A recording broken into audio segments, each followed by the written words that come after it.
Once upon a time, there lived a very spoiled princess who never seemed content. The more she had, the more she wanted, and she just would not do what she was told. One day, she took a golden ball out into the woods, although her chief nanny had told her that she must embroider some new handkerchiefs. She threw the golden ball high up into the sky once, twice, but the third time it slipped from her hands, and with a great splash, it fell down into a deep well. The princess stamped her foot and yelled, but this did not help. So she kicked the side of the well and was getting ready for another big yell when a very large frog plopped out of the well. "Oh," said the princess, "a horrible slimy frog. Go away at once." But the frog didn't move. Instead, it spoke. "What are you making such a fuss about?" A talking frog. For a moment, the princess was speechless, but then she looked down her nose and said, "If you must know, my most precious golden ball has fallen down this well, and I want it back." With a sudden leap, the frog disappeared down the well.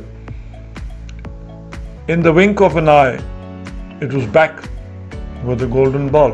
The princess went to snatch it up, but the frog put a wet foot rather firmly down on it and said, "Hasn't anyone taught you any manners? Please and thank you would not go amiss. And anyway, I have a special request to make." The princess looked at the frog in utter astonishment. No one dared to talk to her like that, and certainly not a frog. She glared at the frog and said crossly, "May I have my ball back, please? And what is your special request?" The frog did not move its foot, but bent closer to the princess. "I want to come and live with you in the palace and eat off your plate and sleep on your pillow, please."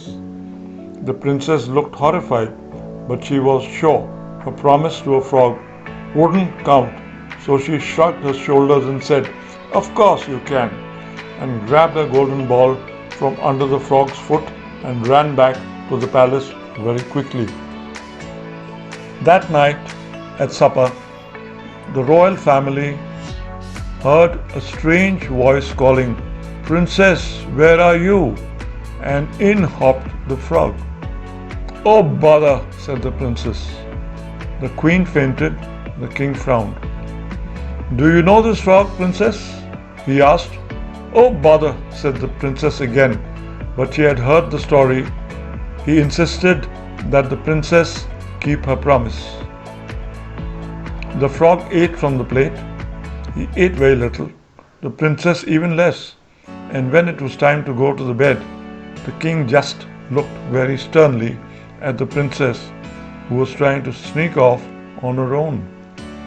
She bent down reluctantly and picked up the frog up by one leg, and when she reached her great four-poster bed, she plonked the frog down in the farthest corner of it. She did not sleep or wink all night. The next evening, the frog was back. Supper was a quiet affair. The queen stayed in her room, the king read the newspaper, and the princess tried not to look at the frog. Bedtime came, and once again the frog and the princess slept at the opposite ends of the bed. The third evening, the princess was terribly hungry, so she just pretended the frog was not there and ate everything that was placed in front of her. When it came to bedtime, she was so exhausted that she fell in deep sleep as soon as her head touched the pillow. The next morning, when she woke up, she felt much better due to her good sleep until she remembered the frog. But it was nowhere to be seen. At the foot of the bed, however, stood a very handsome young man in a green velvet suit. "Hello, princess. Do you know that you snore?" The princess's mouth fell open, ready to yell, But the handsome young man continued, I don't suppose you recognize me. Thank goodness, but I was a frog who rescued your golden ball. I was bewitched by a fairy who said I was rude and spoilt. And here the young man looked sideways at the princess, whose mouth was still hanging open. And the spell could only be broken by someone equally rude and spoilt having to be nice to me. The princess closed her mouth. The king was most impressed with the young man's manners when he met him, and the queen liked the look of his fine green velvet suit. Everyone liked the fact that the princess had become a nicer person. Before long, it seemed sensible for the princess and the handsome young man to get married. They had lots of children who were not at all spoiled, and everyone lived happily ever after. The golden ball and the green velvet suit were put away in a very dark cupboard, never to be taken out again.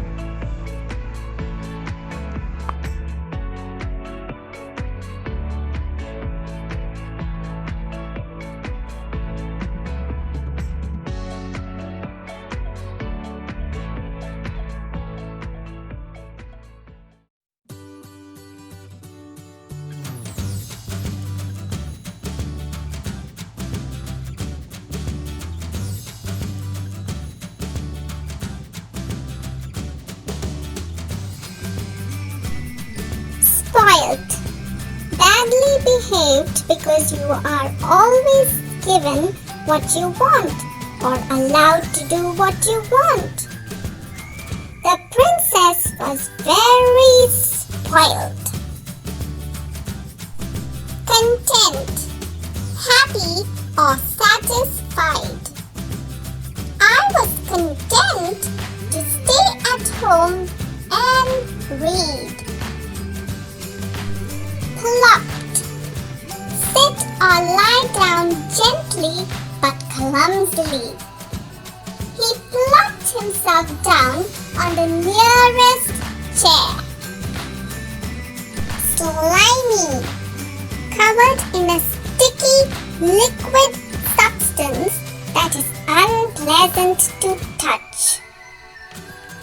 Although snakes look slimy, their skin is actually dry to the touch. Crossly. In an annoyed or angry way. She glanced at him crossly.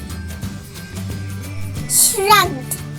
To raise your shoulders and then lower them when you mean to say that you are not interested or you don't know. She asked him if he wanted to play, but he just shrugged his shoulders. Exhausted. Extremely tired. That means very tired. By the time they reached back home, they were exhausted. Remember to be safe when you go out. Keep a safe distance and remember to wear your mask. Toodaloo!